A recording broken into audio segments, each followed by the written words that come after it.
Well, good evening and welcome to this live stream event on the 15th of December 2020. Martin North is my name from Digital Finance Analytics. Great to have you on board tonight. And I'll have Damien come in just a second. But just before I do that, just my formal announcement as normal, just to say this isn't financial advice. Do play nice in the chat room. It's being moderated, so no racial slurs, please. This is as of the 15th of December 2020, if you're watching this in replay. And if you want to get your question noticed, do use @WalkTheWorld. That will make quite sure that it gets on my list. And I've also enabled Super Chat, which enables me to do two things. One is to allow you to put your question right at the top. And secondly, if you'd like to make a contribution to helping us with covering the cost of what we do, it's greatly appreciated as well. Anyway, tonight we're talking very much about markets and where the markets might be going. And to aid us there, I have Damien Klassen from Nucleus Wealth. Damien, you should be here. Excellent. Thank you very much for spending some time with us this evening, and really interesting times. Now, we've had a few conversations over the last few months, right? Through the gloom and the doom, and then through the sort of the slightly more positive. Where's your enthusiometer about the markets at the moment? Right. Look, I'd love for them to fall so I get a chance to buy some. I think I'm quite positive sort of in some of the longer term stuff, but there's still, the current prices are a bit of a concern. And there's also some, there's some stuff that needs to be worked through that I think, and there's certainly some relatively large risks that are still out there. And so I think any investment needs to be taken with a quite a cautious outlook. And you need to sort of be ready to, your finger relatively close to the sell button, but central banks want there to be no alternative but for you to go out and invest, and it's working. Well, basically, yes, if you've got money in deposit accounts, forget it. You don't get anything on them at all, right? Absolutely. And the savings ratio is quite high, so people are sitting on money that they haven't spent earlier in the year, so they're going to do something with it. And I suppose that's why the market-facing investments make a lot of sense. And of course, that's really why earlier in the year we launched the Walk the World Fund and Walk the World Super, because it was clear to me, obvious to me, that people need market exposure at the moment. Yeah, absolutely. And just sort of that, there's some parts where, obviously it's not everything you're dumping into the equity market, but that central banks, as we said, are very much trying to drive interest rates down because they want your money out of your savings account and into equity markets. And they're trying to engineer a situation that makes you want to do that. And so that's where we're stuck at the moment. Indeed. And just a quick acknowledgement to Jason. Thank you very much, Jason, for that contribution. Really appreciate it, and helps to cover the cost of what we do here. So now you're going to run with a bit of a presentation first, Damien, and from there we can basically take the questions from the audience and run forward. So I'm going to throw over to you, and I'll let you share your screen, and we'll go on from there. Excellent. Yep. How's that? That's working. Yeah. Excellent. Yep. Okay. So what I wanted to do was just to run through a few things. There's probably been a bit about, you've probably seen a bit about the sort of value versus growth argument. And I just wanted to sort of, put my 2 cents in for people just to let you know where I see value versus growth. And there's a few issues that I think are probably oversimplified that I think is well worth people being aware of. And then jumping into this whole idea of, is there no alternative, and how could something be engineered so that we end up with returns that are actually quite high for markets. And then so what does a perfect situation look like, and then what are the risks, I guess, to that perfect situation, and then sort of jumping into a bit of an investment outlook. So I guess I'll try and go quite quickly through it with the idea that people will come back and ask questions. So feel free to jump in if I've shot past something too quickly and you want to sort of get a better feel for it.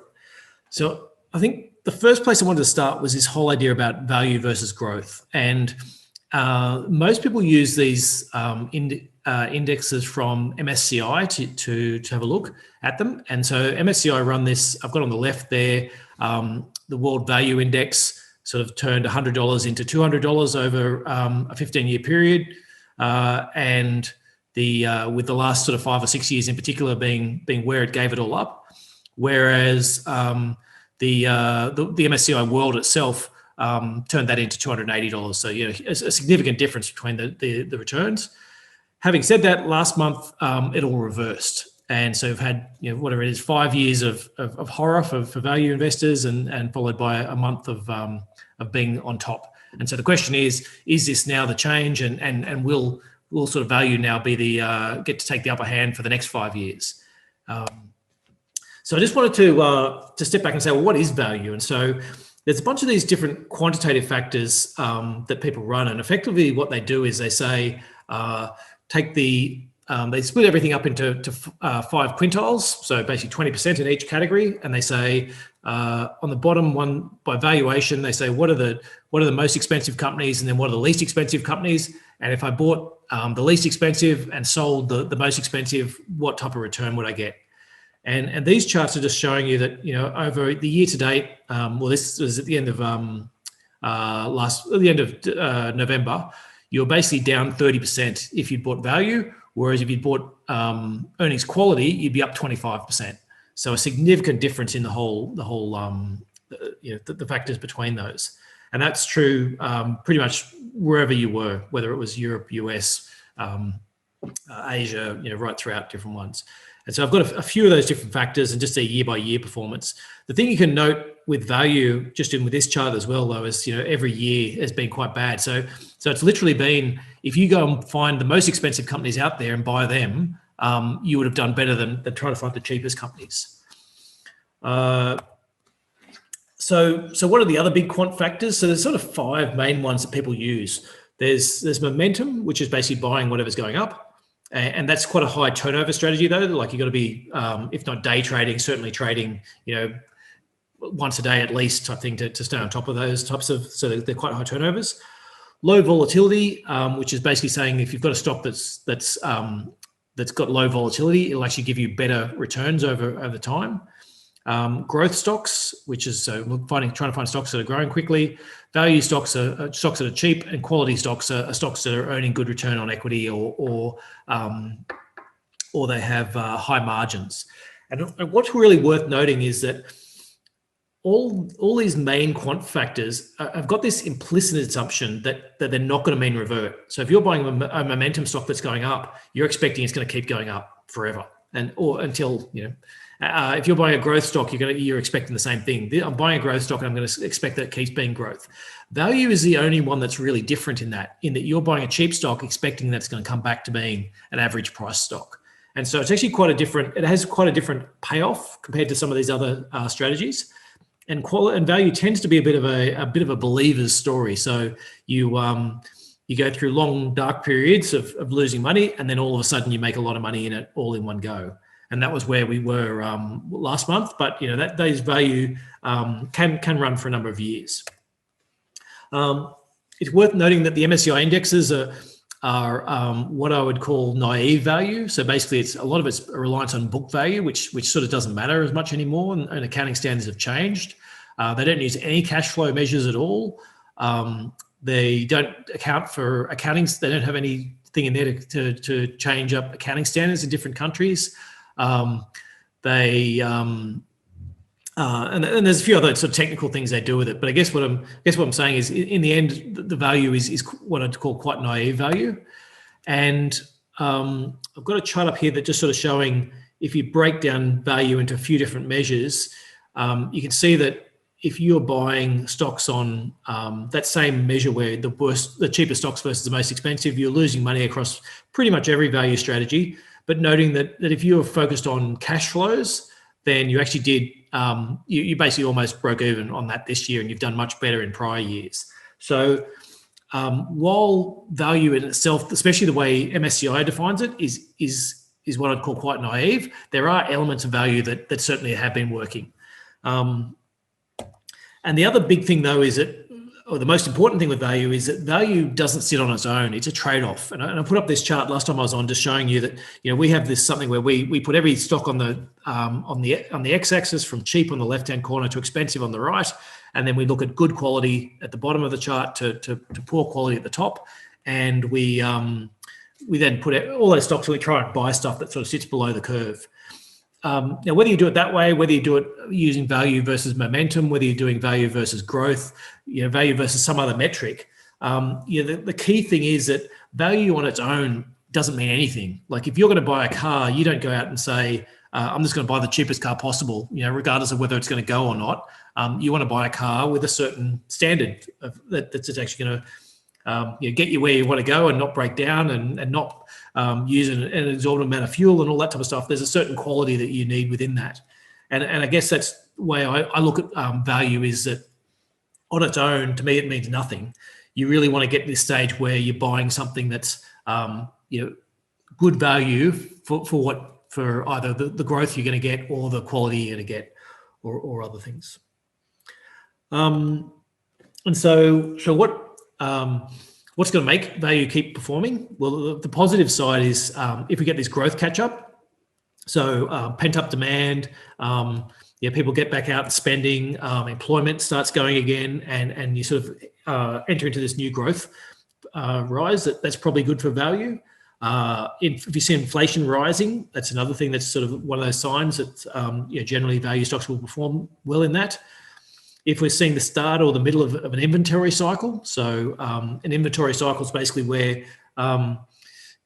you get people use up all their goods, and so then they need to go and order extra amounts. They need to order not only what they're going to use in the next month, but also a bit more to start stocking the shelves, and that tends to be quite a positive effect for the global economy. And then if you're expecting to see more fiscal expenditure from governments. So they're all your positives. Your negative outlooks is if you start seeing some of the opposites, either China slowing, inflation moderating, the end of the inventory cycle, and less fiscal. So, on that basis, you'd have to say that at the moment, value looks pretty good. There's whether inflation is sustainable, I don't think it is, but I think it probably is likely we'll see some inflation over the next, or certainly inflation rising over the next little while. Whether it ever reaches a level you'd ever be concerned about, but that we've had deflation until recently, so inflation rising is not a huge hurdle to have to jump. But on the negative side, maybe if you get stuck with the US in particular in terms of fiscal expenditure, depending on what happens in the Georgia elections, that could certainly make a big difference as to whether there's more or less fiscal expenditure. Yeah. Now that's a very good point. Is he actually runs what I think is something very similar to what we're doing. It's less quantitative, but Warren Buffett's very big on this whole idea of margin of safety. And the margin of safety comes from not just saying, I'm going to buy the cheapest stock out there, but it's actually about saying, I'm going to buy the stock that's cheap relative to the margin of safety that I'm going to get out of it. And the margin of safety has things that we would call quality factors. How big is how big are their margins? Are they earning good returns on reinvested capital? Are they growing? Are they earning steady, or rather than sort of bouncing around every year? Does it have too much debt? Those are all factors which I think of as very much quality factors. And so while he speaks about being a value investor, and he certainly is a value investor, it is value for a certain element of quality. And he's always talking as well that you are there are some stocks you just need to pay up for, and you do need to pay for that quality. And that's the way I see it very much sitting in this, is if you are getting a very high quality stock, then absolutely I can buy one that's expensive if it's really top quality. Yeah, but and just to explain, I turned my mic off just when you were talking, and I've got to turn it back on. So the question that I asked you was, what about Warren Buffett's, long-term value investing, where you buy when they're out of favour and hold them? So just for those people who sent messages through, glad to see everyone's awake. We had lots of people saying, "Hey, your mic's not on." Apologies for that, but anyway, that was very interesting. So that was a fascinating reply, Damien. And what's your view then in terms of over the long term? Does it really provide significant returns, or does it not? Value? Oh, look, absolutely. value on its own, no, I don't think it does. But value for something else, a trade-off between that and something else, absolutely. I guess it's that part by saying, because it feels really, when you see some of those value charts, it feels wrong, doesn't it, to say, oh, if I go out and buy the 20% most expensive stocks there are, then I'm going to do better than if I buy the cheapest stocks. And you go, that doesn't sound right. Surely that couldn't last forever. But if it's a trade-off between the two, then I certainly see that's where value does happen. Is that if I'm always saying I've got two stocks I think are of equal quality and I buy the cheaper one, then yes, over the cycle I think that will outperform.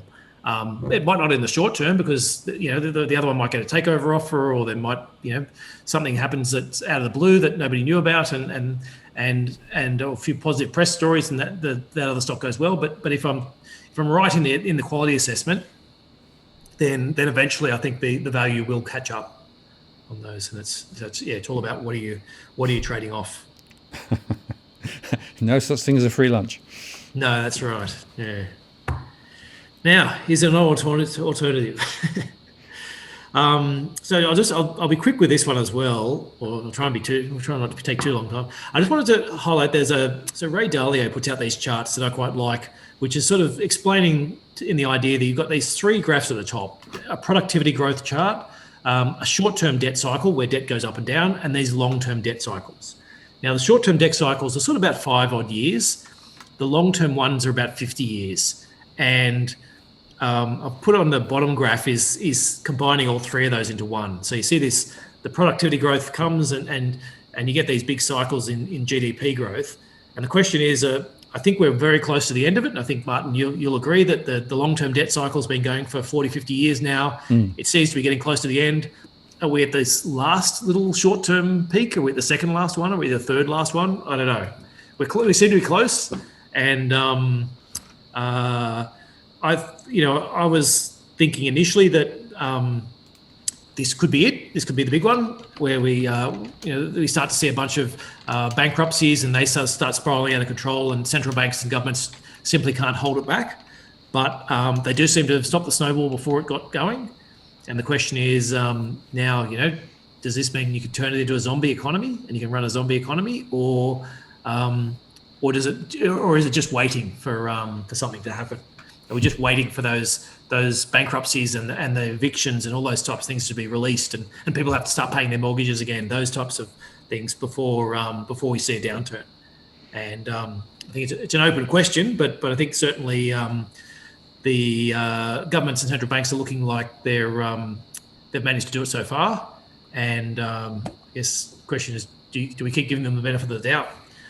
So putting that numbers into context, I've got the corporate debt in the US. So you can sort of see these peaks. The first peak back in 1990, the second peak in 2000, the third peak in around the financial crisis, and the grey lines are recession. So basically, as corporate debt peaks, that sort of gives you the end of that cycle and onto the next one. You can see that line has really jumped, that corporate debt one. So it's probably not really as high as it looks, because some of it's been that the GDP base effect. So the GDP in the US got smashed, and it will bounce back. Like that sort of you shut down the economy, it's sort of 1 quarter, and it's a bit of weird the way the US calculates their GDP. So it's probably not as high as that, but it's certainly well above any of the previous peaks. And so corporate debt, I guess, is very high. So I guess the question is, will that peak? If you look at the same charts in Australia, it doesn't look as scary, but it's certainly been elevated for some time, and we're sort of sitting on much higher than, say, where we were in the early 90s when there was a big recession back then.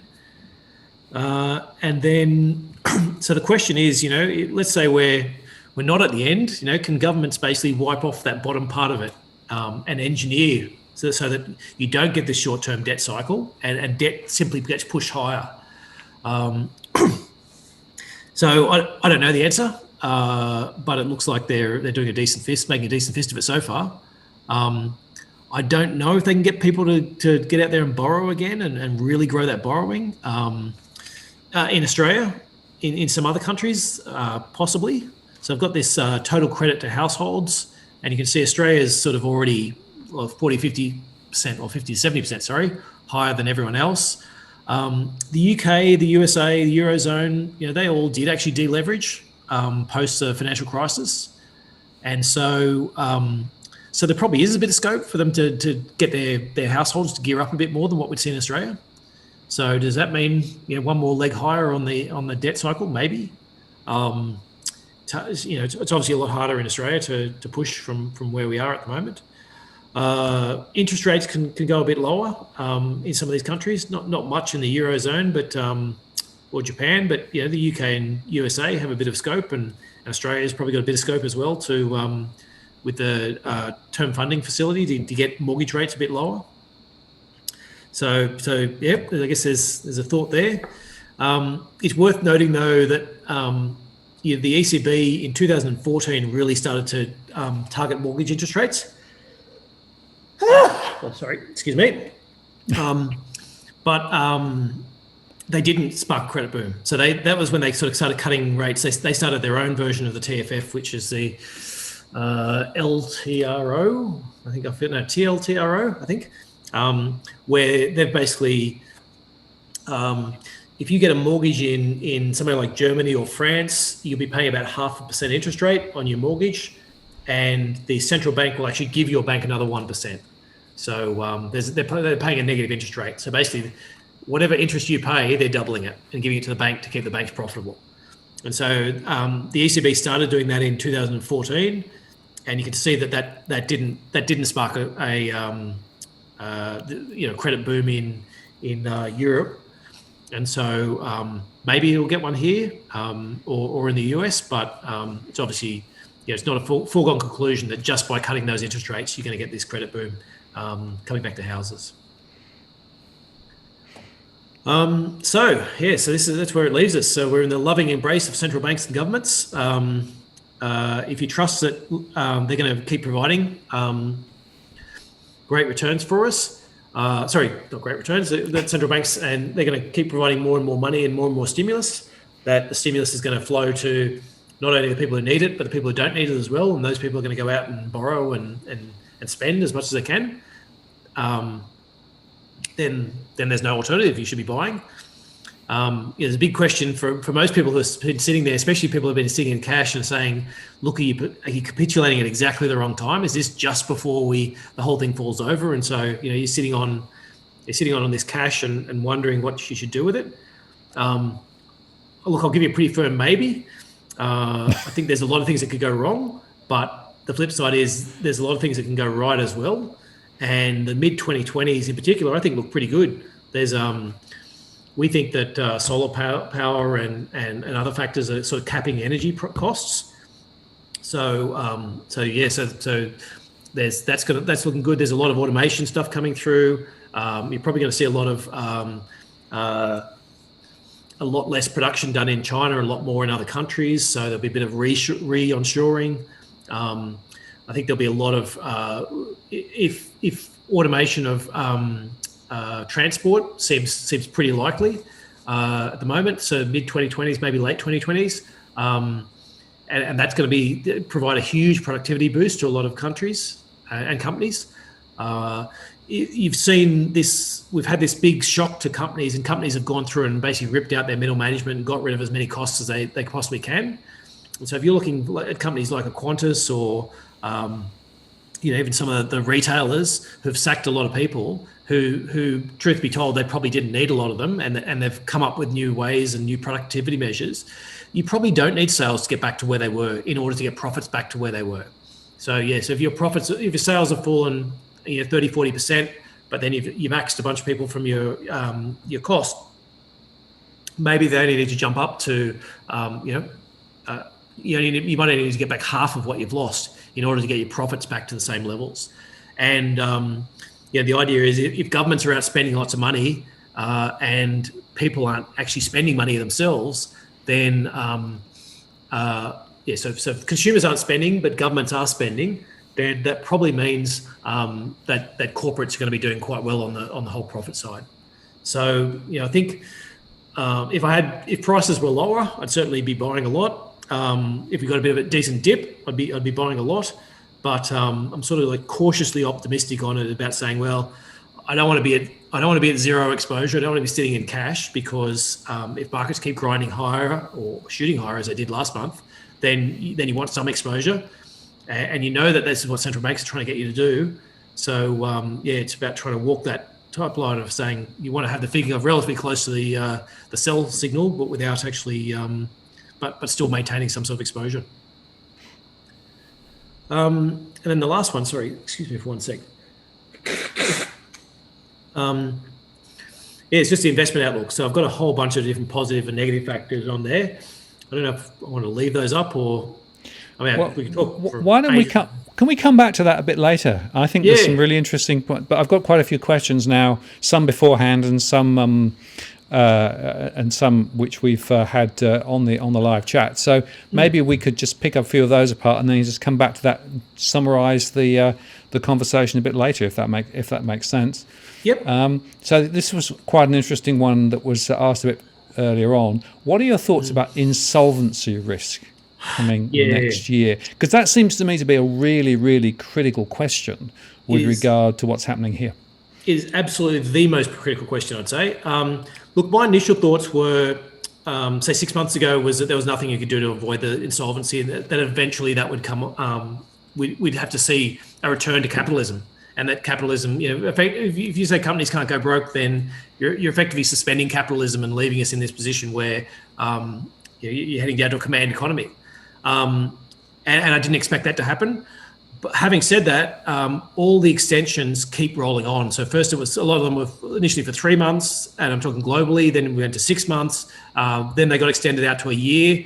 I think the fact that the vaccine is so close, I think what we're going to see is you'll see more extensions of those. And so there's a couple in the US that are starting to roll off. Some of the eviction stuff rolls off at the end of the year. But I think a little bit of that is an outgoing president who's happy to let some of those roll off, whereas the incoming president hasn't quite got his people with their feet under the table, and I think he'll extend them as soon as he possibly can. And so yes, that's my. It's a very big risk. And if we start seeing signs that governments are going to let companies go broke or are going to let consumers go bankrupt, then we'll be changing our view pretty quickly. But at the moment, I'm expecting that it's just going to be extended. Keep pushing it out, especially with the vaccine so close. It's an idea as well. We only need to push it out for another 6 months or so, and then we'll have a vaccine, and then everything will be fine. And let me add to that, because I think there's another factor: election. Right, the election will be later next year. Right, so I'm pretty sure they'll go on providing support, and through beyond the election. Yeah, for two reasons. Globally, isn't it? I just need to get through the next election. Yeah, that is somebody else's problem, maybe. Well, two ways, right? So, option one, they actually get re-elected because everybody says, "Oh, I've done a great job and you've protected the economy, etc., right? The other is, if they are unsuccessful and the other side get in, the other side are going to have this huge question as to how to defuse the bomb. Exactly. Yeah. So, I mean, there's this political overlay as well as the economic overlay that I think people should not underestimate the politics of all this, right? And it's interesting that the Reserve Bank in their minutes today made the pretty explicit signal that they're going to actually do more quantitative easing for some time ahead. Yeah. Yeah, and I think to me it's a little bit like when you're on a diet as well, isn't it? You're on a diet, and you try to watch what you eat, and then you have a chocolate bar, and you think, well, I just had a chocolate bar, I may as well have some chips as well. And then once you've had the chips, I may as well have a stick of Coke with it as well. And and so all of a sudden you're on a binge. I'll start again tomorrow, and I think that's where we are with fiscal spending at the moment. Is it doesn't, we've broken the diet. Doesn't really matter now. We may as well spend as much as possible, and then we'll get back to it later. Well, we're supporting the oil industry. That was announced, was it yesterday, right? Yes. Luckily, of course, we've got the windfall from huge amounts of excess profits from the iron ore, 152 US a ton, which was way higher than everyone expected. So that will help to cushion things a little bit. But the total debt pool is still well above 1 trillion. Yeah, absolutely. We're going to be growing quickly, and the interesting part I'm sort of trying to keep track of is, how much of that's going to be bought by the RBA. Because I sort of think in my parlance, I'm trying to. I think one of the mistakes a lot of people made looking at Japan was always saying, "Oh, look at the 220 something odd percent they have of debt." Whereas if the central bank actually owns 150% of it, then you actually only get 75%. And so, so keeping an eye on that in countries as well, I think is one of the key things I'd be sort of urging people to try and do as you're looking at this, just to keep it in context. Because when one arm of the government owes the other arm of the government, it's there's a fair bit of question about it's how funny realistic money. that debt is. Exactly.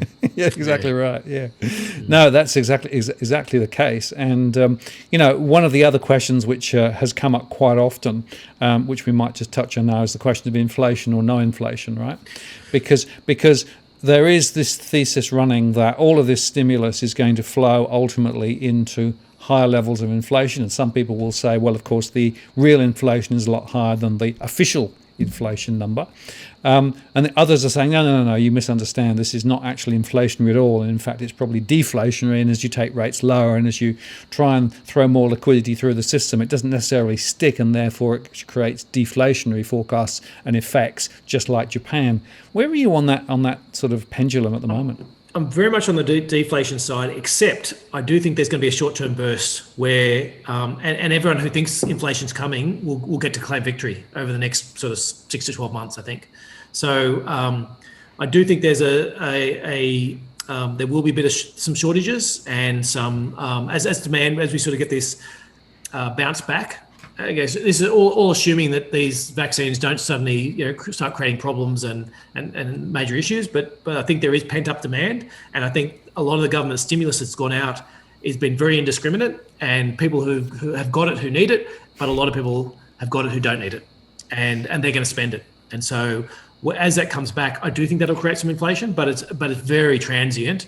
And the inflation you have to worry about is the whole idea that the cost push idea that wages go up and therefore costs go up, and therefore people on salaries then need to go back and get higher wages, and you get in this spiral where they keep pushing up. We've got extremely high levels of unemployment still, lower than what they were a few months ago, but they're still extremely high relative to history. I find it hard to see where we're going to see wage inflation coming through, and that's one of the reasons why I think it's quite good for companies. Is that if you're in a company's position where you're getting a bounce back, you're not seeing any wage inflation, that means your profits are going to be doing quite well. And some of my analogies might be if you've got a restaurant, for example. Let's say, and a lot of restaurants have closed down, and people start going back and wanting to go out to restaurants as things open up, then chances are restaurants will, they start booking up, they put up their prices. People start opening up other restaurants around the place, but the restaurateur isn't going to go out there and tell all the wait staff, hey guys, I just put up all my prices by 10%, I'm going to give them a pay rise, because he knows there's a huge pool of unemployed people out there, gagging for a job. And so, I do think you're not going to see that wage inflation, which is what you really do need to see in order to get sustainable inflation. Yeah, I think that's exactly right. And, I've always said it's hard to know deflation, inflation, but more of the weight of the argument, I think, is on the deflationary side. In fact, I'm talking to a guy in the States later this week called Steve Van Meter, who's very clear on why it's inflation rather than deflation rather than inflation, right? Okay. Yeah. Get it around the right way. Deflation, not inflation. But one of the interesting observations, and the ABS published some data earlier in this week, which was a sort of an overview of everything that happened economically over the last 6 months. So one of the numbers that stood out for me was the $100 billion that the government's thrown to corporates in Australia, right? So a lot of that was through JobKeeper and through various other programs, but that's a big number. And so one of the things we are going to see is quite strong bank profits and other industry profits. Of course, APRA came out today and said, no, you can start paying out more of your dividends now, right? So Mr. Bank, so that's fine. So banks are going to be paying more as well. So it looks to me as though stock performance in terms of dividend performance won't be too bad. Yeah, I think you'll certainly see some dividends will be a lot better than what they were in the last 9 months. I think you'll see a few companies even just pulled for cautious reasons who will add it back on again. So yeah, if you and I guess that's part of the allure of the stock market, isn't it? If you can pick up a 3-4% yield to start with, and not lose any capital, then you're going to do much better than what you're doing in the bank. And then the question is, how much risk you're taking on, and is there a potential for some capital growth? Yes, and going back to what Mr. Lowe keeps saying, if people want to get returns, they're going to have to expose themselves to more risk. I mean, it's clear as day that's his, intent in all of this. Well, yes. Interest rates on term deposits very, very low, on call deposits 0. So putting money in the bank, even with inflation at 1 or 2%, is eroding the real value of that money, when in fact in the real markets, there, with some degree of risk, and it's a question of calculated risk, of course, you can get higher returns. But it's a tricky equation, and certainly in my surveys, I see a lot of older people perhaps thinking of retiring or in retirement, who really don't like this idea of being exposed to high risks. No, and look, they're the ones in the hardest position, because they're the ones being squeezed in order to try and generate extra growth elsewhere. Is that they're the ones who the central banks are really sort of throwing under the bus, so to speak, to try and get mortgage and companies, trying to get people with mortgages and companies looking to borrow, trying to get them out and doing more. So it's an unenviable position. And the 3 million of them, right? The trouble is, as I keep saying, they're this sort of a silent group. They don't necessarily squeal very hard relative to mortgage holders or the construction sector. But it seems to me that, as you say, they are being thrown under a bus, and there isn't really any really good news. Look at the UK. The UK took rates down very low in 2010, 2011. Rates never recovered.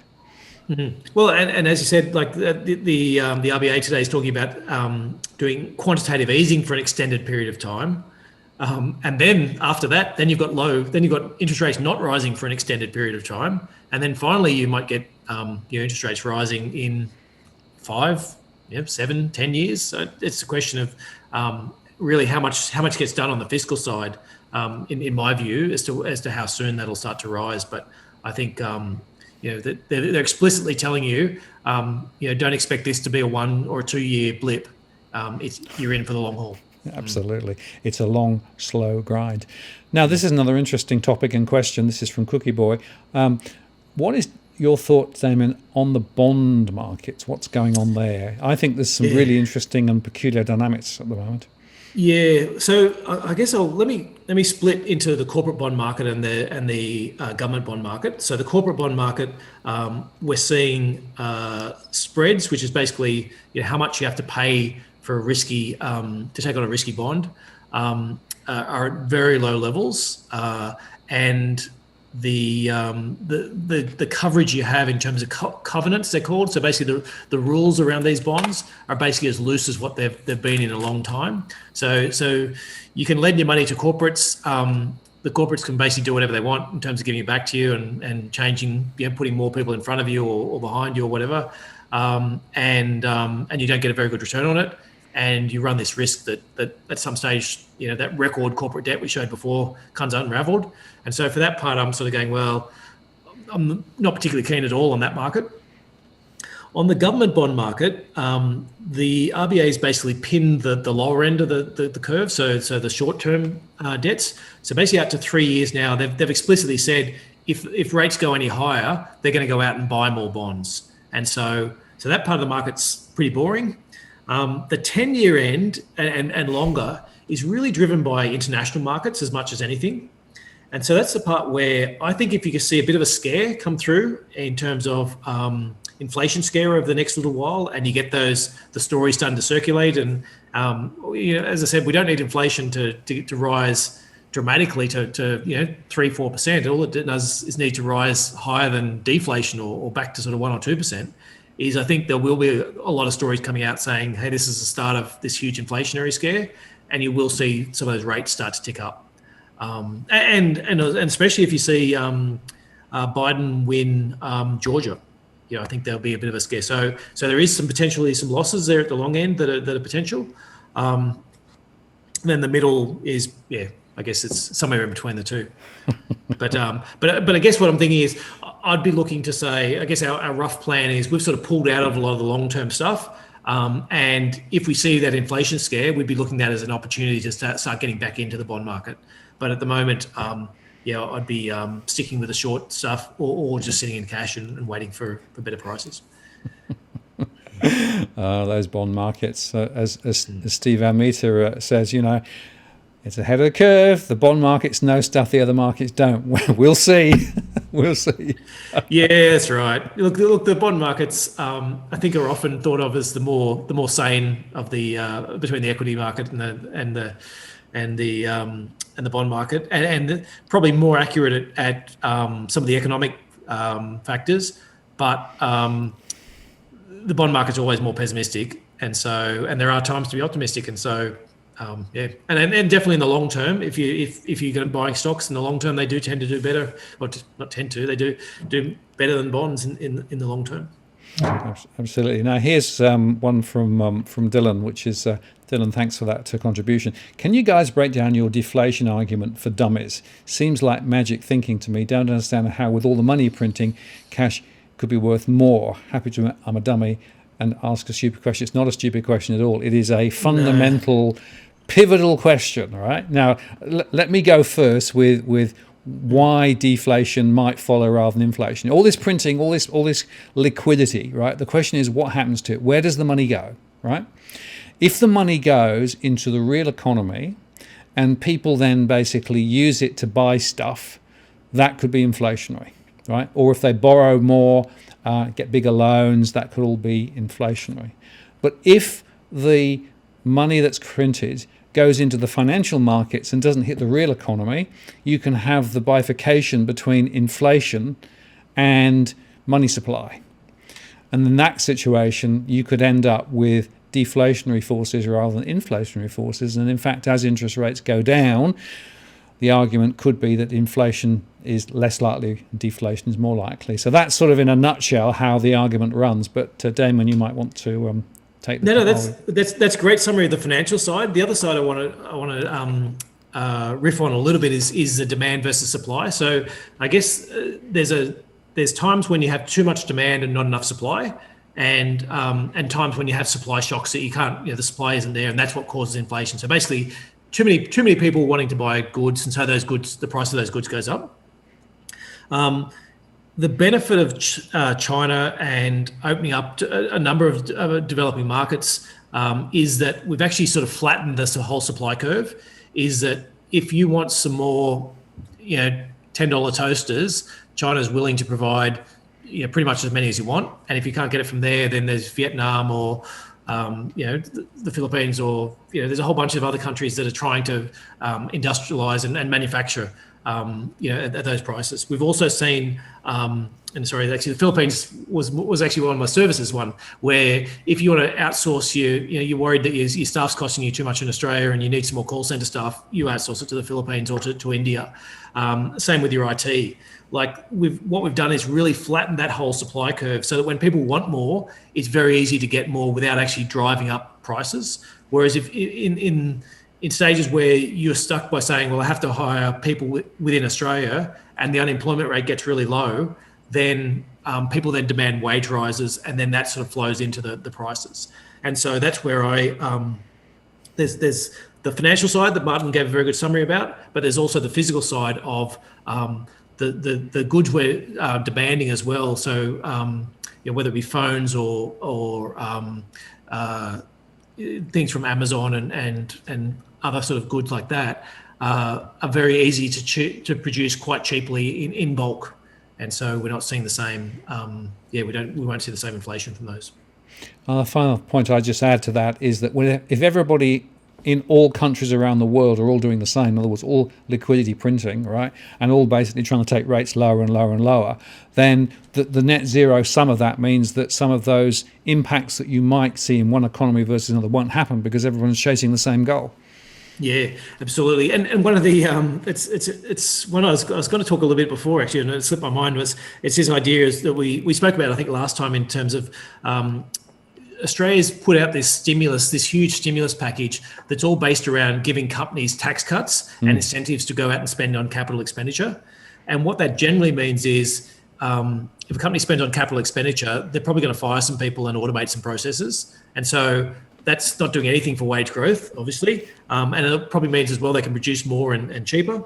The other thing is China's done, a lot of countries are trying to spruce up their demand. So Australia's got this job seekers and job keepers trying to get more money into the hands of people who are going to get out and spend it. And the US and Europe's done very similar things. China's done the opposite in terms of they've tried to target all their supply side. So what they're trying to do is say, you guys give your money to your citizens to generate demand, and we'll supply all the goods for you. And so if you've given somebody $100 in Australia for JobKeeper or JobSeeker, and they've gone and bought some new goods from China, you really haven't helped the employment situation in Australia. And so until you get a bit of righting of that problem, it's very hard to see that wage growth. And until I can see wage growth, I just can't see inflation coming. And wage growth, according to RBA, is not going to happen for several years, right? Because basically they say interest rates have got to normalise first, unemployment rates could come down a bit. I mean, 3 to 5 years is what they're talking about, right? So don't expect a huge amount of wage growth anytime soon. And the RBA was sort of like, over the last 5 or 10 years has been like the ultimate wage growth optimist. Every year they've been talking about, wage growth is going to bounce back, and every year they've got it wrong. And so maybe now they said the other way around, it'll flip around, but I can't see any reason for it to happen. I think they're being now, they've realised how many times they've got it wrong, and hopefully being a bit more realistic about that wage growth. Well, there's that famous chart which shows every year they were expecting it to do this, and it always went that and right the next year. Again and again and again. In fact, Otto made an interesting point, which in the same sort of vein, which is that wages and costs push inflation is next to impossible in the short term, despite the stimulus and inflation effects have already been felt, namely to stave off short-term deflation. Absolutely right. So, things would have been worse without the stimulus. The stimulus isn't necessarily going to create inflation. It might just stop us from deflating as far as we were previously. Yeah, exactly. And it's about filling that hole, isn't it? We've got this hole in demand, and we need all this money. And so you poured all this money in to fill the hole, but you haven't actually stacked it high enough that it then creates inflation. Absolutely. And, there's a bit of interesting speculation about when and if interest rates are going to rise. All of the indications from what I'm seeing is that rates are going to stay low for a long, long time. And every time the Reserve Bank sort of underscores it, they just keep underscoring it. Exactly. Long time. And look, in the US, Janet Yellen looks like being Treasury Secretary, and she's spoken about letting the economy run hot. You've got the Fed, US Fed's now moved to an average inflation, basically saying that they're going to let inflation overshoot the target until they won't even think about raising rates until it's overshot their 2% target for some time. I think there's higher rates are a while away. Absolutely right. No, yeah, I think that the chances of rates going any time high. And remember, the other thing, of course, is we've been fortunate with the virus recently here in Australia.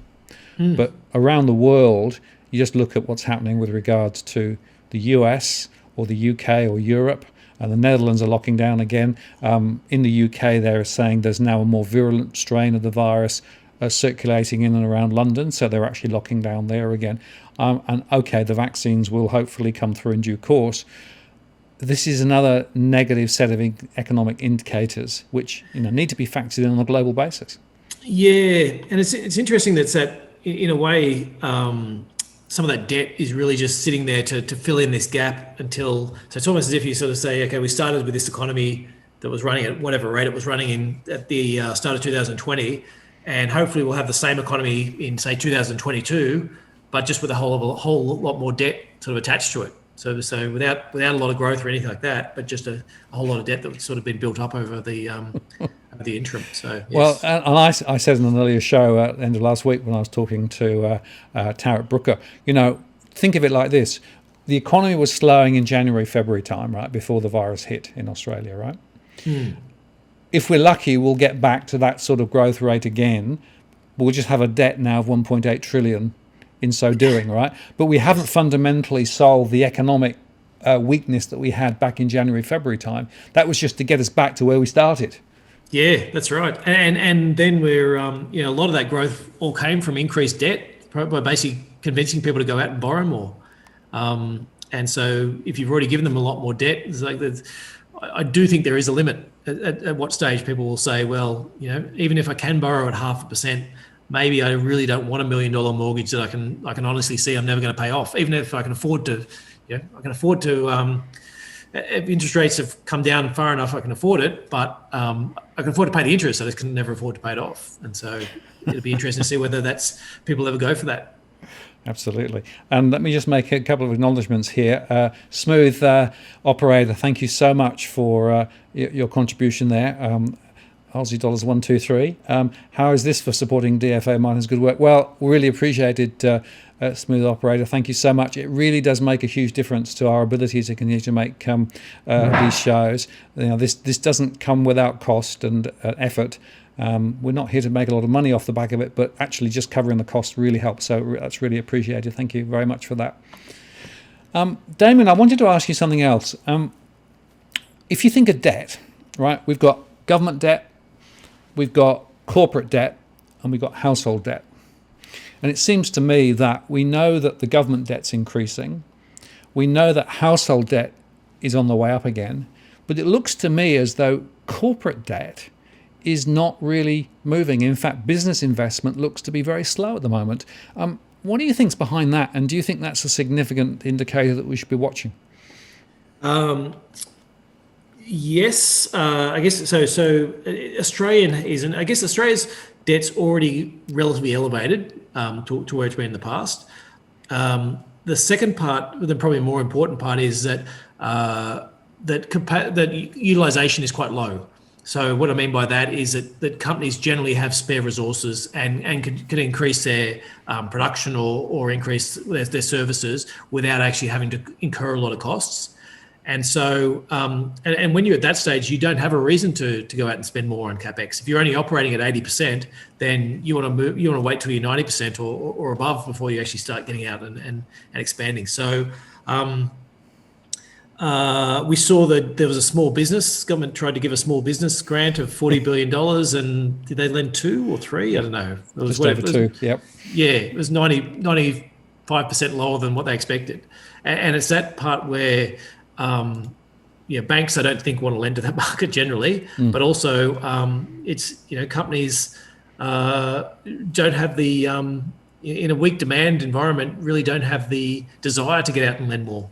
So and loans are already debt to GDP in that area is already quite high. So I think there's limits. I think it's very limited as what the corporates can do. I think, as I spoke before, I think Australia's going to do it tough with the households, just given its households are already so high. But look, we're going to do our absolute best to get them to borrow some more money. So maybe it'll work.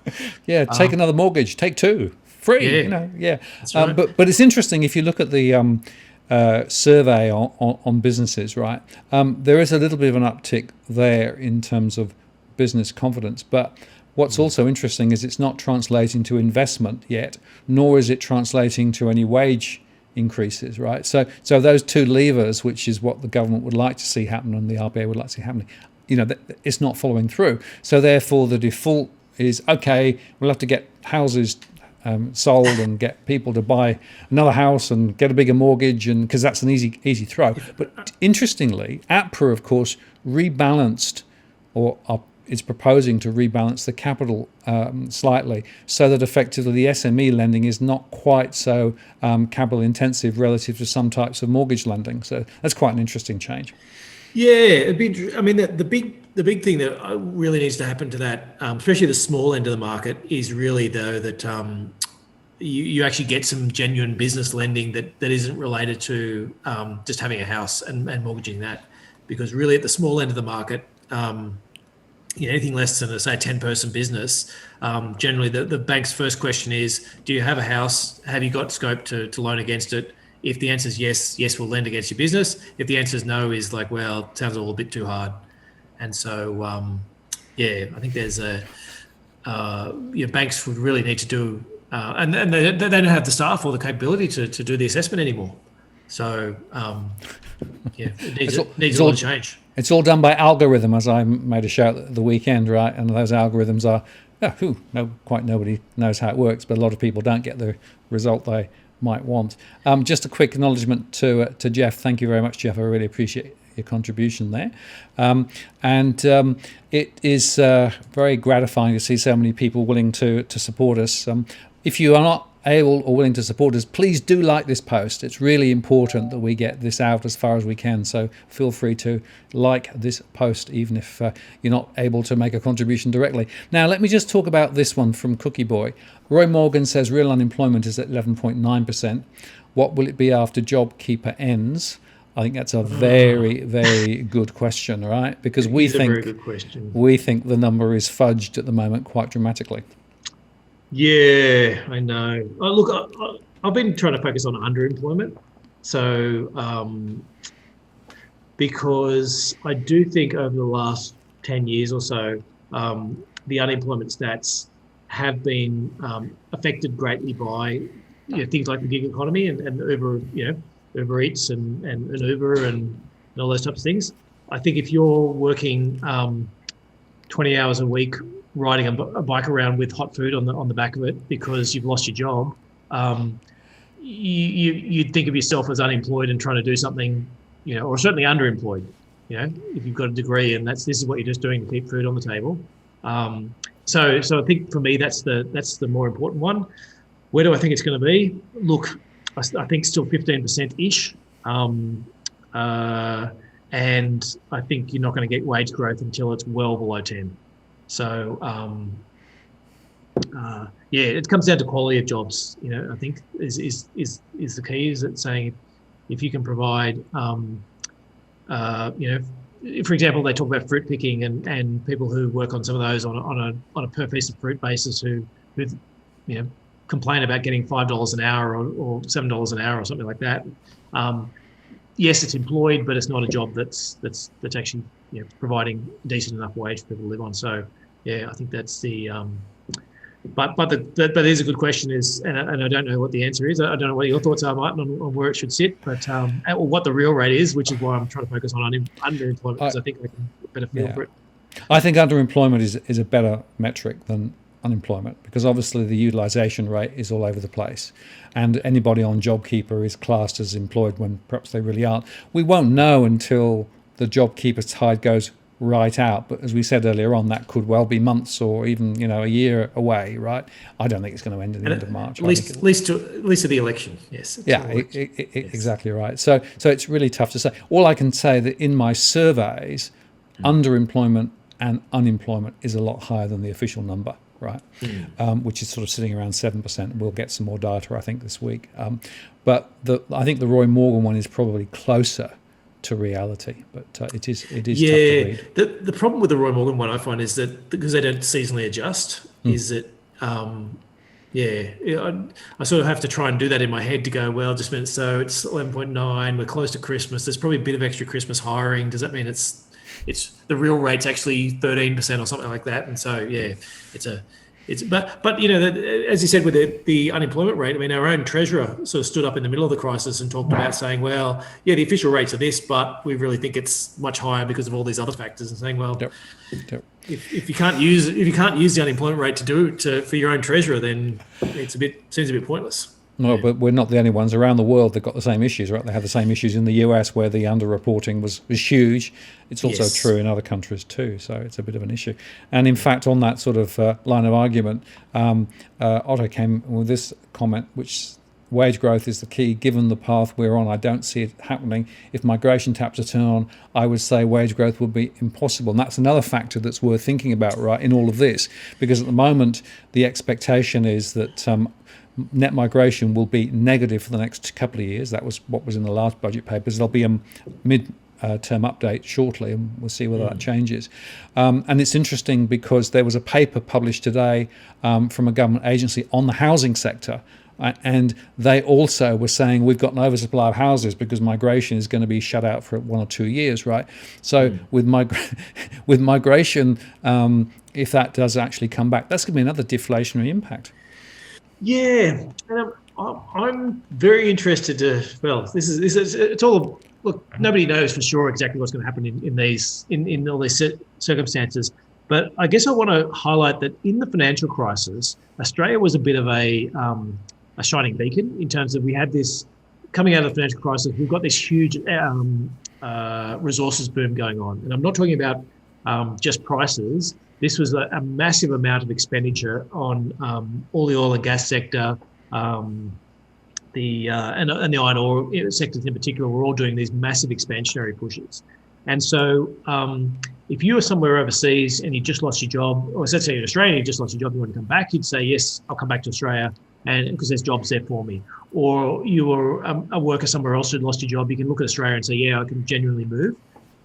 I don't know if people are going to be as keen to move across from different countries when unemployment is still quite high in Australia.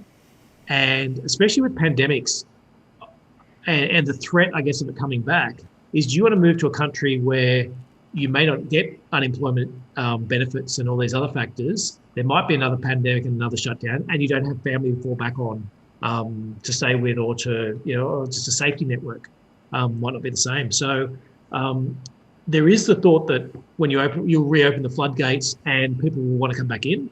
But there's obviously students from China are probably much less likely to come over. So that's one source that's probably going to be lost. And then the question about whether we will get lots of people come on, I think is far from a given. So I don't know what the right answer is. I think it's could go either way, but I don't think I'm not sitting there going, yes, as soon as I open the floodgates, people will come flooding in, because I'm really just not that sure. No, I'm not sure either, actually. I mean, that's an interesting question. And there are going to be political forces, right? Because if a lot of people are unemployed locally and then they actually open the floodgates, is that going to be politically acceptable? I suppose it depends a bit on, we need lots of fruit pickers. Well, yeah, or yeah. and the good argument is, yeah, it's always the question is we can't find the people to do it in Australia at the price we want to pay.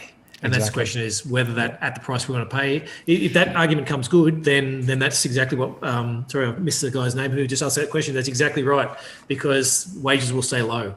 But if they don't open the floodgates, then maybe some of these, they will have to put wages up, and get some benefits from it. Yeah, and Paul actually made a similar point. She says, love the show, thank you, that's great. What are the chances of the government going full Corey Worthington on immigration with unemployment so high? Wouldn't that cripple the economy and wages even more?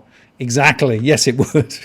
Yes, it's a party one, isn't it? So partying for, yes, okay, let me get that right. Yeah, well, this is his question though, when he's talking about crippling the economy. It's this question, I think we've probably, I'm sure I've spoken about it plenty of times, probably with you, is there's a big difference between GDP growth and GDP growth per capita. And so I think the governments have fallen in love with the idea that all we need to do to get GDP growth up is bring a lot of people in. Whereas it's that idea of saying, well, if GDP growth is 2%, but we're bringing in 3% of people, we're increasing population by 3%, then everyone's actually going backwards on a per capita basis. Yep. And that's where... and we've had per capita recessions, in recent history, right? Years. Yep. Yeah, and I think in terms of, I think if you go to gross national income, I think we're 7 years of falling. Exactly. So 7 years of falling there, and if you look at income growth in real terms, since 2012, it's been flat. Yes. Those two things are connected. Yeah, absolutely. And look, the argument that you won, that the Libs pretty much won the election on the basis of Queensland, I think is a good one.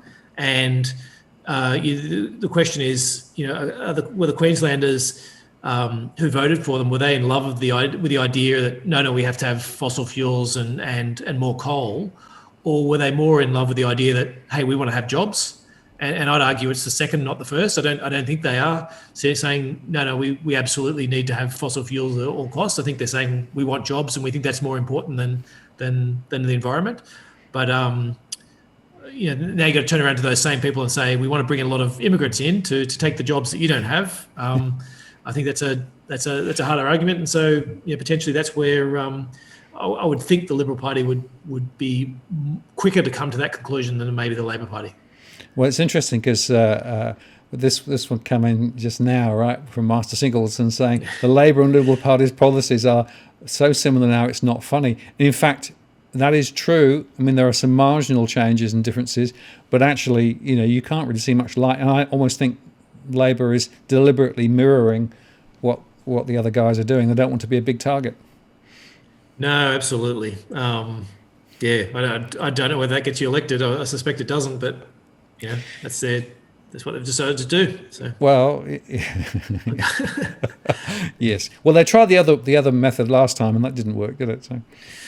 no, that's right. But I guess Anyway, let's not delve into politics because otherwise we'll Okay. we'll fill your comments up. Yeah. Now here's another one, which is that the official homeless numbers are also incorrectly stated, and that's not just here but globally. I agree. I was doing some reading on that earlier on, and yes, it depends on how you define homelessness, right? And that's the part of the problem. And it goes back to a lot of the issues more broadly with statistics, whether you measure inflation, unemployment, wages growth, homelessness. There seems to be an official way of calculating things, which seems to be conveniently understating the reality quite a lot of the time. And it almost seems to be a bit of a policy. In other words, they redefine things to be able to actually... So, unemployment, right? An hour a week makes you employed. Yes. Yeah, well, I think I remember some train statistics. Somebody, was it a Bob Carr one? I don't know. Somebody promised the trains were going to run on time, and so then they just changed the definition of what on time meant. The trains ran on time. Yeah, it's no longer up to 2 minutes late. We'll just make it up to 5 minutes late, and we've improved. Yeah, so. Redefine the problem. Yeah, exactly right. Yes. Now here's another one from Cookie, which I think is quite interesting, and it's something which I've been banging on about, and that's to do with the commercial end, right? So he said, Wollongong on Saturday, Newcastle on Sunday, noticed a lot of commercial for lease signs. And I've had a few people send me videos. They've walked down various high streets and various other areas. Wherever you look, you've got these for lease signs around. And I think if you want a really good forward indicator of just how critical a lot of businesses are, this is probably it. And of course, the question you've got to ask yourself is, if those for lease signs stay there, what does that say for the investors who actually made the investments in the commercial property, which is now vacant?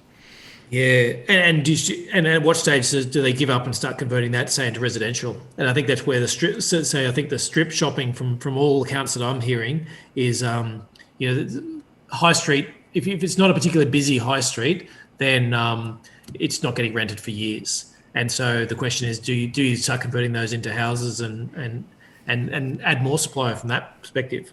So I think that's certainly an interesting one. The other one that I saw today, actually, I've got an article I want to write on this one, was some stats from the US small businesses, and it was retailers, and it was talking about how it was showing sales this year versus last year, and they'd come down dramatically. I can't remember the exact stats. Call it 15%, say, from where you were. But then they said, what's the sales of companies still in business? And that was actually higher than what it was last year. And so the idea was that, so the total industry profits might be down by 10%, total industry sales might be down by 10%, but if 15% of companies have gone broke, then the ones that are left are actually making more money now than what they did before.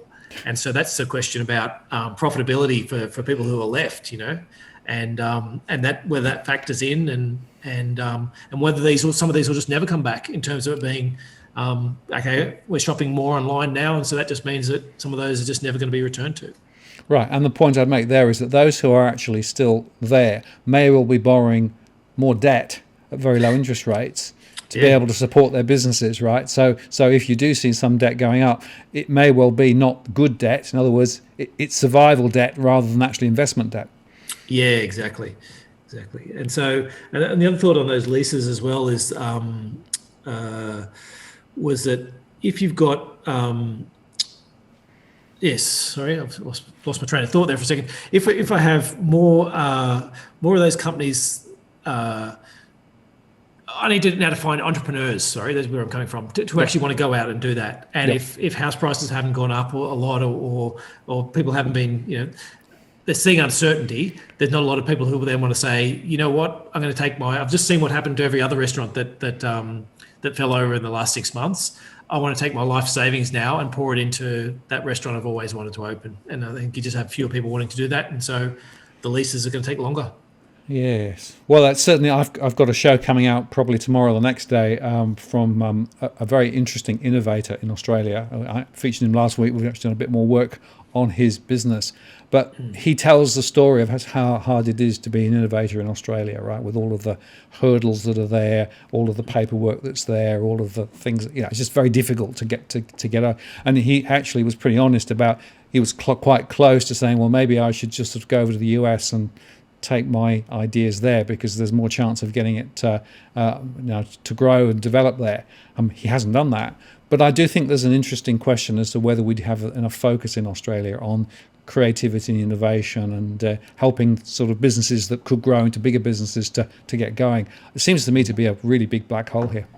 Yeah, and one of the guys we had on my podcast recently as well runs. So he builds solar houses where all the panels around the house are all solar, and does it with robots in Australia. And what he's saying is he actually needs a lot less capacity than he would otherwise, because if you've got to swing things around and it's a person doing it and putting things together, then you need so many meters around to work out how far it is. But if it's a robot doing it, you know exactly how far it's going to go every time, and so the footprint actually ends up being smaller on those bits. So some of the industrial property as well. If you are on reshoring or companies that are automating their processes for it's in Coles and Woolies automating their processes for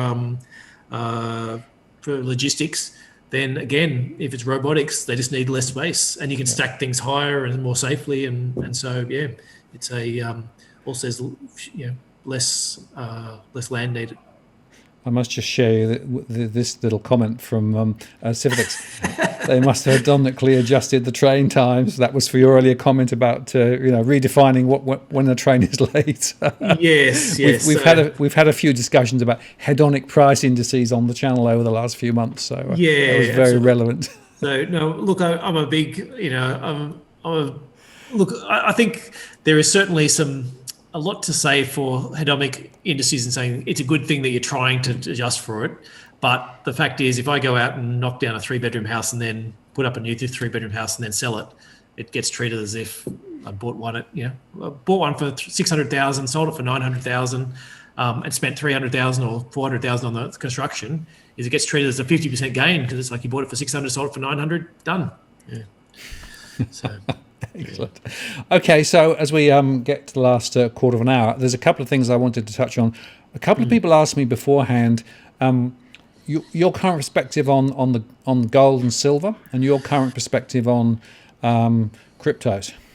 Yeah. Okay. Well, let me start with the easy one first, the cryptos, and the one that'll get you the most amount of or hate mail. Look, the hard thing with cryptocurrency is it's an asset that is only of use if people think it is of use. And if you find a government who decides to ban it, a large government that decides to ban it at some stage, and plenty of smaller governments have looked to ban it as it's been used, then it's going to people will fall out of love with it very quickly. So basically, while it remains relatively small, it can be successful. But the problem is, if it ever gets large enough that governments like the US government or the Australian government or European Union start finding it a threat in terms to their own monetary systems, then I think it's in trouble. The other problems, so they like to be the only issuer of the currencies, and they also have armies and things like that Bitcoin doesn't have. It's a trade, not an investment, I guess is where I'm coming from that. In terms of gold and silver, look, they have the right characteristics. If you're expecting that we will have central banks out there printing as much money as they can and governments spending as much money as they can, effectively debasing their own currencies, then if you treat gold and silver as an alternative, or gold in particular as an alternative currency, then you can have an argument for why it should go up. We've got certainly some gold in our portfolio. We've got a lot less than we had 3 or 4 months ago, with the view that it's not going to be all straight uphill for the gold or for the gold price. I think there are still reasons to want to own it in your portfolio with that view that if it is going to be debased, but there's also, I guess, there's also reasons to be concerned about if we are into this long grind where assets are going nowhere, and we're not seeing you've got a deadlocked parliaments in the US, and the fiscal spend that people were hoping doesn't appear, then it might be a bit harder for the gold side. But so still a supporter at the moment, but it's no longer a huge part of our portfolio. And it's interesting because I interviewed Harry Dent on one side of the gold story, and a few other people on the other side who are very, very bullish about gold. And it's fascinating to see that huge divergence, right? And it comes back to this fundamental question of whether you think the US dollar is going to retain its position as effectively a pivotal currency or not. That seems to me actually where the debate ultimately goes to. Yeah, absolutely. And the biggest, I hear that debate all the time, and the thing I just can't get over is what currency replaces the US dollar. You might hate it, you might think there's all these problems with it, but would you like to be paid in Chinese yuan instead, and not know whether you can get your money out of the country or not? And I think the answer is pretty firmly no. Do you want to get paid in Bitcoin that might be up or down 10%, 15%, in a short order? Again, I think the answer is no. I just can't see. The euro doesn't has all these problems. The yen has all these problems. It's hard to see what currency will supplant it. And so until I can see a currency that will supplant it, that argument sort of doesn't hold a lot of weight with me. Fair enough. Now, so I was going to ask you, as you sort of think about next year, right, 2021, what are the couple of leading indicators that you'll be watching for in terms of things that might change your strategy with regard to the investment? Yeah, so one we were talking about off air just beforehand. So the outcome for the Georgia election, the Georgia runoff for the Senate. So basically, if the Democrats pick up both seats, they'll have the ability to spend lots of money, and they will. If they don't win them, then they won't have the ability to spend lots of money because the Republicans will basically limit what they can spend, similar to what happened post the financial crisis. So I don't think I've got no idea who's going to win. I know that there's a huge turnout for the general election, and a lot of people loved Trump and turned up to vote, and a lot of people hated Trump and turned up to vote, and a lot of those people won't turn up for this because they just don't care. Trump's not in it. I don't need to go there to vote him out. I don't need to go there to vote him in. It just doesn't matter to me. And I don't know which one of those is bigger. Markets at the moment are pricing it as if it's a pretty much a foregone conclusion that the Republicans are going to win. And I don't think anyone knows. And the what limited polling there is seems to be pointing to the Democrats have picked up a fair bit of ground. So that's one big shock that could happen. And it's going to happen obviously very early in the new year. That's the 5th of January. Other ones I'm watching, and the most important one we spoke about a little bit earlier was this whole bankruptcy idea. Bankruptcies, evictions, all those types of factors. I'm watching everywhere I can around the world to work out what's going on with it. At the moment, it seems to be that everyone's just delaying and extending. I do think that's going to keep happening. I think especially now with the vaccines, there's light at the end of the tunnel. It's just one more delay for another 6 months or another 9 months or whatever. But that's one where I would definitely change my view if all of a sudden we started to see governments letting that happen. I think I spoke before about when the markets are in the loving embrace of central banks and governments at the moment. So unfortunately, that just means that's what you're watching. You're just saying, what are these guys going to do differently? And then profitability. I'm pretty keenly watching profitability of a number of sort of benchmark companies in terms of working out. My basic thesis is a lot of companies won't need to get the same. They won't need to bounce back to last year's sales numbers because to get the same profitability because they've cut so much out of their profits. Cut so much out of their costs that the profits will come much faster. Testing that theory, making sure that is true. That's the other sort of third thing that I'm watching. Yeah, very interesting. And, there's always plenty to watch, isn't there? I just wanted to throw this one up. This is from Jay. What would happen if US banned Bitcoin due to it being a risk to them, given China has control of more than 50% of the miners and therefore can undermine it with 51%?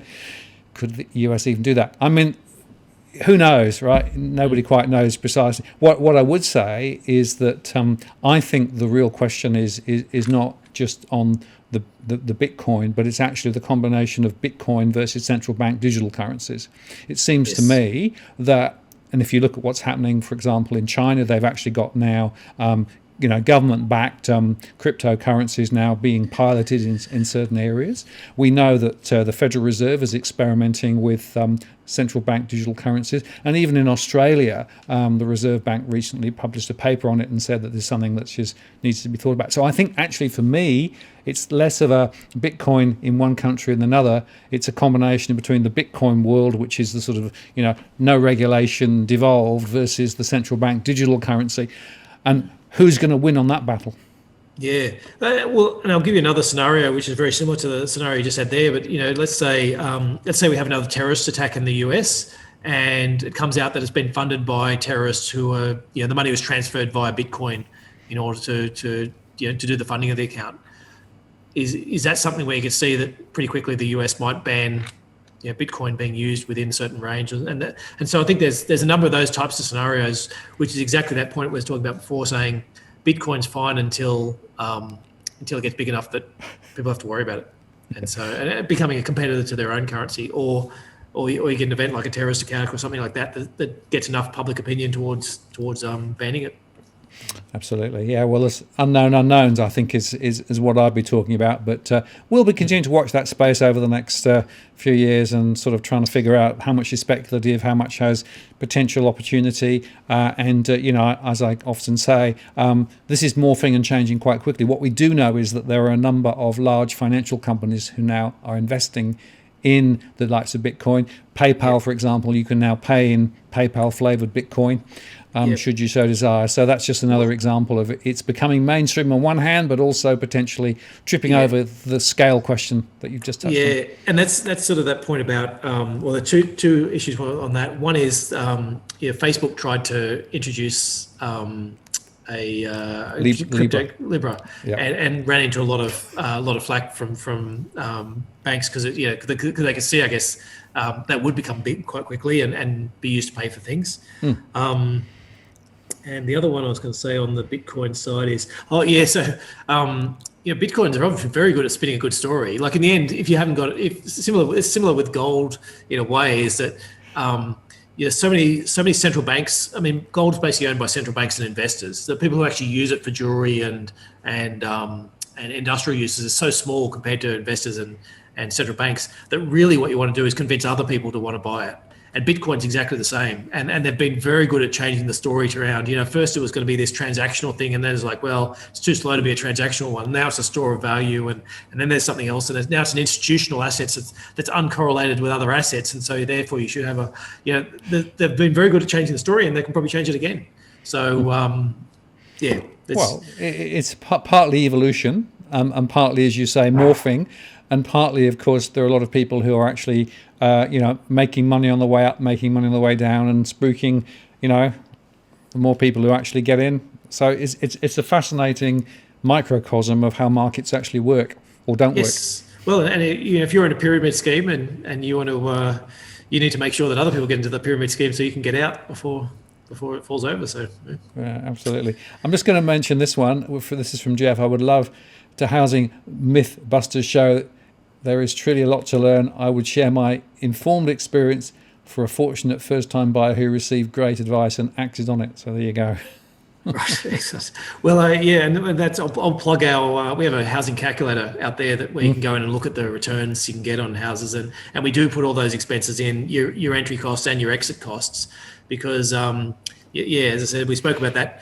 That the house that's bought for 600,000 sold for 900,000 sounds like a 50% profit, but all these extra costs, even just the stamp duties and your real estate agents and all that type of stuff, will knock you right back. And then if you actually did go out and spend $150,000 to get there, you probably break even on the whole deal. So. Yeah, absolutely. And I just want to throw this this slide up here. This is actually the Roy Morgan Confidence Survey slide, right? Which basically is being reported as another huge boom, right? But I just want to remind everybody, when you start from a really, really low number, right? It's only upside, right? And it's worth just bearing that in mind with pretty much every statistic that is being thrown around at the moment, be it confidence, being unemployment, etc., etc. GDP growth. When you go deeply negative, right, of course it's going to be positive, but just look at the long-term trend as a point I'd just like to make there. And the other one as well is some of the other statistics you get out, especially some of the PMIs, they're called, yes. service PMIs. They talk about where are you relative to last month. Like they don't say, so if you've fallen from 100% down to 10%, and then you've improved to 20%, you're like saying, that's fantastic. I've just gone from 10% to 20%, but you're like, yeah, I'm still 80% below where I was, a year ago. But that's just the way those are structured. So it's not a, I guess the idea is that's a choice about how they've structured it. But you need to interpret it the right way when you're looking at those ones. Absolutely, that's exactly right. Now, you had that final slide. Did you want to go back to it, or do you think we've covered off pretty much everything on those slides? I think we've done quite a few of them. I think we have. Let me bring it up just in case there's anything else we've. So the big ones, the big key positives is your government stimulus coming. Low probability of US tax hikes, but if Biden gets the Senate, that could easily come through. Earnings are looking quite good, and this whole idea that inequality increasing, we could probably spend a whole show on that. We probably should at some stage. This idea that inequality in the short term is actually very good for stocks, but it's actually it's one of the other negatives as well, is that you get too much inequality for too long, and it really hits your demand and eventually creates political instability as well. But so there are four key positives, and the key negatives is the virus in the Northern Hemisphere, valuation, those latent bankruptcies we're talking, and then that idea about low genuine credit growth, which is the part about, we spent the last 10 years really trying to juice economies by growing credit as fast as possible. And we're just not getting that credit growth at the moment. And what credit growth we are is the credit growth you're talking about before was the bad stuff, the stuff that's there just to keep you alive rather than actually getting out to spend more. I don't know. Is there anything else that's exciting for you? Well, just your last comment there. Australian stimulus badly targeted. It goes right back to that 1.8 trillion to do what? Yeah, try and encourage companies to buy machines to sack their workers and become more efficient. Exactly. Yeah. Makes you wonder, doesn't it? Okay, that's tremendous. Well, I think that's a really good summary. You might want to just come back to your picture. Yeah, hey, there you go. Well, we've pretty much used up all of the time tonight, and Damien, as always, really appreciated your insights and the conversation. And just to underscore, there is this Walk the World Super and Walk the World fund, which is effectively powered by Nucleus Wealth. Just to underscore again, in the world of zero returns on deposits, right? Alternatives have to be there. And the thought was, this is not potentially worth exploring. And it's worth saying, if you're interested in pursuing that, you can, without cost, go and have a look at some of the information which is available at walktheworld.com.au. That takes you then through to the Nucleus Wealth portal. And there's some interesting material there and some interesting discussions that can be had. So it's just worth bearing in mind, if you're sitting on very low returns on deposits, there are alternatives. Yeah, and the big thing I'd stress is that we're very big on transparency. The idea is we want you to know exactly what we're doing and why we're doing it, and so you can feel comfortable with where we're going, and with the idea that we're always telling people, and whenever people don't feel comfortable, we're very easy to get your money in. It's very easy to get your money out. There's none of this idea that you lock up your money and you can't get it back, and it's all kept in very highly liquid instruments. Whenever you're uncomfortable. We want to make sure people know what they're doing and know how to both get more money in there or get the money out when they don't feel comfortable anymore. And no, that's right. So transparency and the fees are very clearly marked there as well. And I would say that one of the reasons why I went down this path was partly because we've got a very similar alignment in terms of our thinking of what's going on economically speaking. But also, I've spoken to nearly 300 individual people worrying about their finances from various aspects. I can't give financial advice, of course. And it was clear to me that there was a gap in the conversation, and this allows effectively financial advice, access to financial advice, and all those things which I think are part of a critical wealth management path. So that's why I think the type's pretty useful. So enough said on that. We're not going to go a hard sell, but it's just to say it's part of the, I think it's part of a reason why we actually went down the path we did. Absolutely. Well, I thank you very much for your time, Damien. That's been terrific tonight. A lot of positive comments in the chat. We'll do it again sometime soon, and we might actually make a few shorter shows over the holiday season and cover some sort of spot areas, because I think there's always stuff to talk about. But really appreciate that. We'll put links and things in the comments below. And any last comments from you before we sign off? Well, no, nothing I could do. Nothing I could do in a short period of time. I guess the overall pitch, though. I guess the overall view from me is that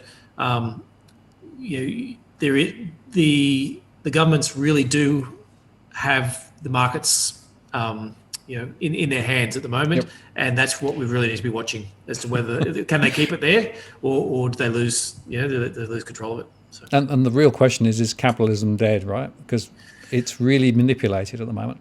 Absolutely. It is. Yes, that's right. It's certainly in a coma at the moment. Hopefully the patient can come back to life. But otherwise we're looking at zombie economies and zombie companies, with all this debt not being able to pay it off. Mm. Well, I really appreciate your time, Damien. Thank you very much. Have a wonderful break over Christmas, New Year, and we'll catch up again soon. I'm just going to take you offline now, and then I'll just tidy up the show, and we'll catch up soon. Thanks. Cheers. Okay, just before I finish off, just a couple of quick final comments. Best term deposit in Oz from Cookie Boy Bank. Very good, Cookie. Thank you for that. And we'll go to that one. Let's get that one off. And go there if I can. Oh, that one seems to have died on me. Okay. For some reason, it's suddenly stopped. Anyway, look, I want to say thank you very much for spending time with us tonight. It's been a really interesting conversation.